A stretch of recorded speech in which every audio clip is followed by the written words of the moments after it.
Hello friends and welcome. Does it seem to you like it seems to me that the period between mid-October and the winter holidays flies by at supersonic warp speed? Well, the holidays are indeed fast approaching, so today I thought we might have some fun looking at 8 different ways we can use drugstore makeup to add a special touch to our makeup so we look and feel extra special for the holidays. Now, I doubt that any of us will use all of these techniques, and I probably won't either, but I hope you might enjoy adding one or more of these techniques to your normal routine to take your look up a notch. If this is your first time visiting this channel, welcome. And if you're returning, I'm delighted that you're back with me today. As one woman once said to me, age 50 and beyond doesn't have to mean the end of fun with makeup, but it does probably mean that the makeup techniques and products that work for us in our 20s and 30s may need to be tweaked just a little bit. So as an over 60 makeup artist who specializes in helping those of us over 50 look like the best version of ourselves, I love sharing makeup tips, techniques, and products that can make the biggest difference for us at this stage of our lives. So if this content sounds like a match for your interests, I hope you'll subscribe before you leave today. And I also want to take just a moment to thank those of you who have recommended this channel to friends or family members. I am very grateful for your help and support in spreading the word about this channel. Now, on to today's topic. My skin prep is done, and I've also filled in my brows, applied eye primer, and used e.l.f.'s bite-size eyeshadow palette, I Love You a Latte, for my eyeshadow. But 2 additional techniques will take this eye look up a notch before I curl my lashes and apply mascara. First, I want to add a pop of shimmer along my upper lash line and in the center of my lid, which will add some brightness to my eyes and also help them look larger. I'm going to use the Jumbo Multi-Use Face Stick from NYX in the shade Vanilla Ice Cream, and I'll apply it with a brush along the lash line and in the center of the eyelid, so I can be a little bit more precise with the application. So apply it in the center of my eyelids and along the lash line. I'm also going to cheat just a little bit and use a high-end product, a Laura Mercier Metallic Rose Gold color over the Vanilla Ice Cream color, since by mixing these 2 colors together, I'll create the color I want.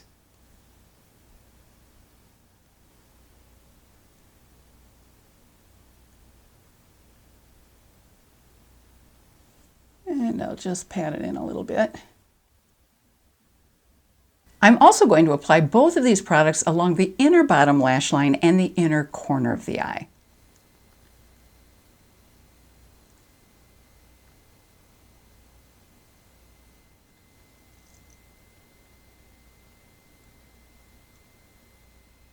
The second technique I'm going to use is for my eyeliner. I'm going to go with a dark blue eyeshadow along the upper lash line and the outer edge of the bottom lash line. I'm going to use the deepest blue color in the NYX Ultimate Vintage Jean Baby eyeshadow palette.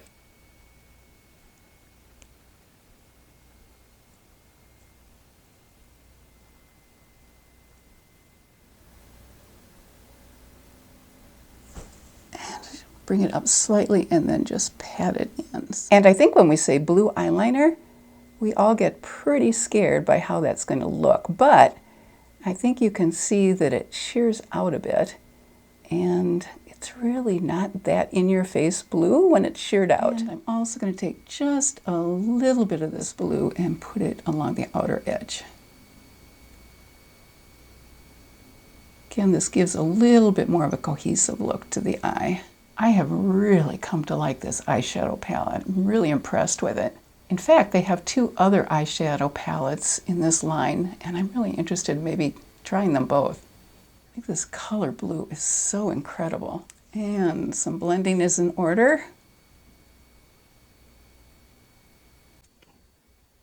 I think I got a little bit more blue on the other side, so let's balance this out.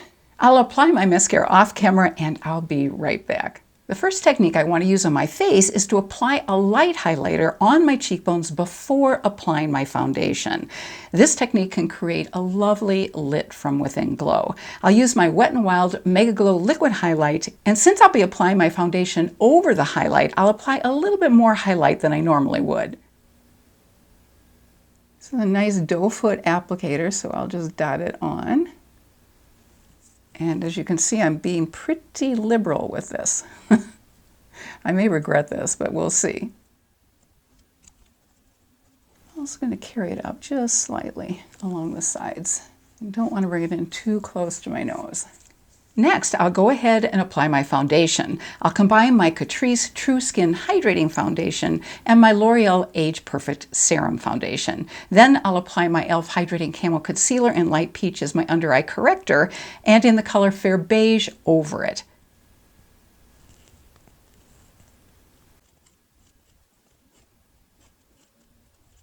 And I'm just going to press it in first to give better coverage in the center of my face where I need it the most.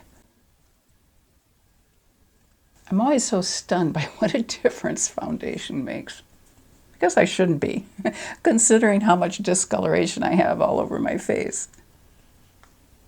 I like this combination because the Catrice gives me more coverage and the L'Oreal product has a little bit more glow to it. So I end up with a satin finish rather than a matte finish. Now let's just see if we can see a little bit more glow on the upper cheek area where I applied the highlighter. Can you see a difference between the area where the highlighter is and the rest of the foundation? Here's where I applied the highlighter. This is my Light Peach Camo Concealer, and this is the hydrating version of that. With my dry skin, that's absolutely what I need. And I'm going to bring it up slightly here, which really helps lift the face a little bit as well. Then I'm taking just a very small amount of Fair Beige over it and pressing it in so it really melts into my skin. And again, I'll bring it upwards toward the temple. And I'm going to use my e.l.f. Halo Glow Pink Powder to brighten the area and keep it from creasing. And I'm just going to press this in, just a very tiny amount. For contour under my cheekbones, along my jawline, and on my forehead, I'll use my Makeup Revolution Cream Bronzer in the shade Medium.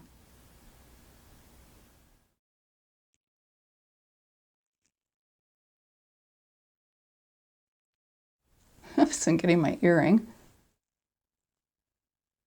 Along my forehead and under my jawline here. I don't need much. I probably on a daily basis would use the lighter shade. Sorry about all the jangling here when my brush hits things.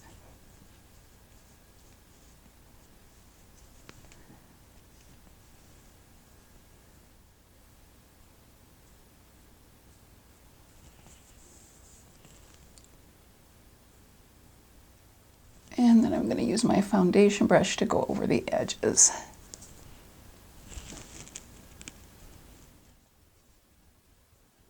But the special technique that I'll use next involves powder. I'll apply the powder with a sponge that has a sharp edge and apply my Maybelline Banana Powder under the area where I applied my contour.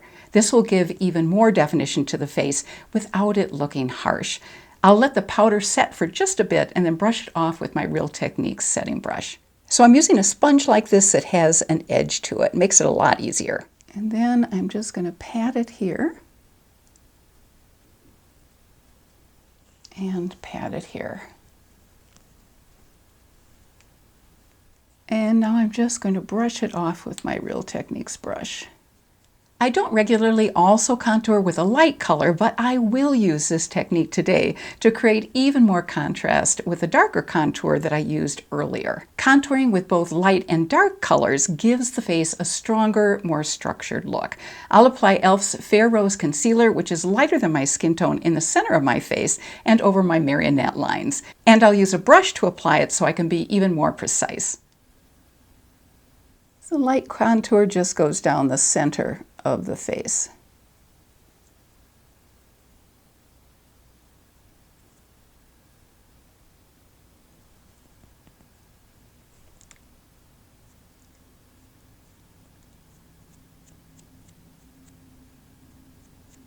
And a little bit under the eye area too.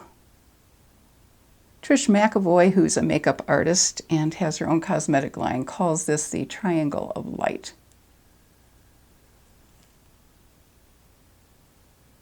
And then I'll just blend it in.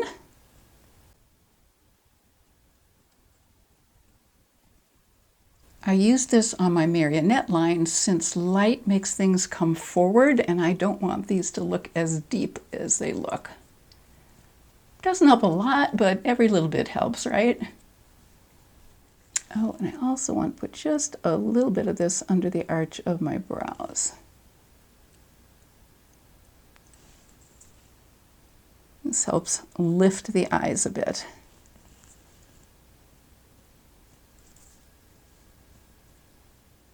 The next technique helps my makeup look even more cohesive and harmonious.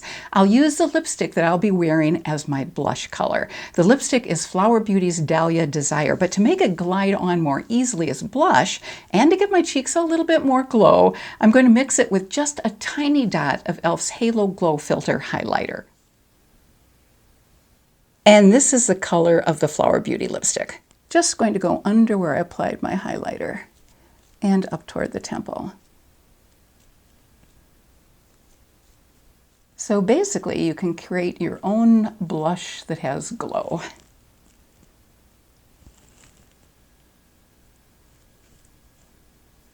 Just going to bring a little bit over this area, which again makes everything a little bit more cohesive. The term for this in makeup artist lingo is blush draping. I love the light blush color it turned out to be with just a little bit of glow.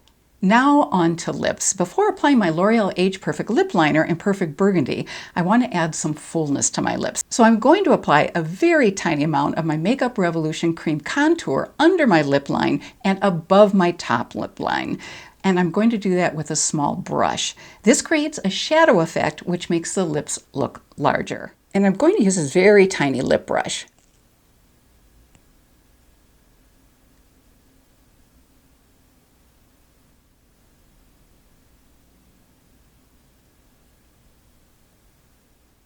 After applying my lip liner, I'll use a second technique to make my lips look larger. I'll apply the NYX Jumbo Stick and Vanilla Ice Cream that I used earlier on my eyelids just at the top center of my lips and at the bottom center of my lower lip.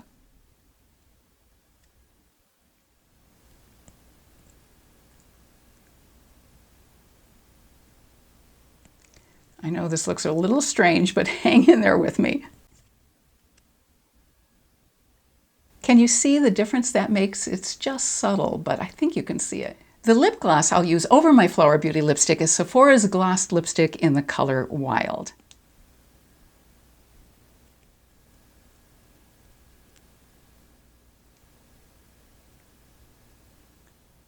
To finish today's look, I'll go over my face with a damp makeup sponge, which will blend all the colors together. Then I'll use my finishing powder from Hourglass since I haven't found a good drugstore dupe for it.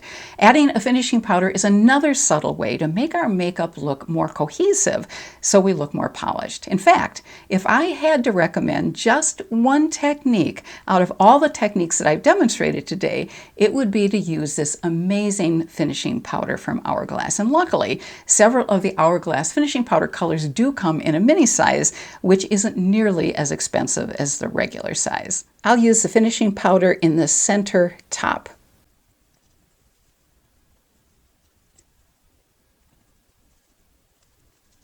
And I'll also use just a touch of that blush as well. I can't resist it. And if we want to ensure that our makeup looks as good at the end of the day or end of the night as it did when we first applied it, spray a dampened makeup sponge with setting spray and press the sponge onto the makeup. And I'll be using my Cali Ray setting spray.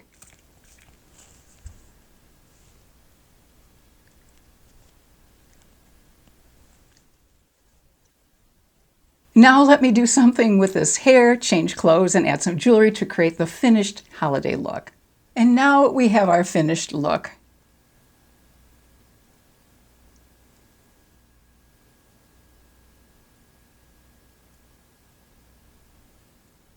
I hope you enjoyed today's video, and if you did, please hit that thumbs up icon to let the YouTube algorithm know. And if you'd also like to receive my weekly newsletter or schedule a Zoom makeup consultation, all you need to do is drop me a line at boomerandbeyondbeauty@gmail.com.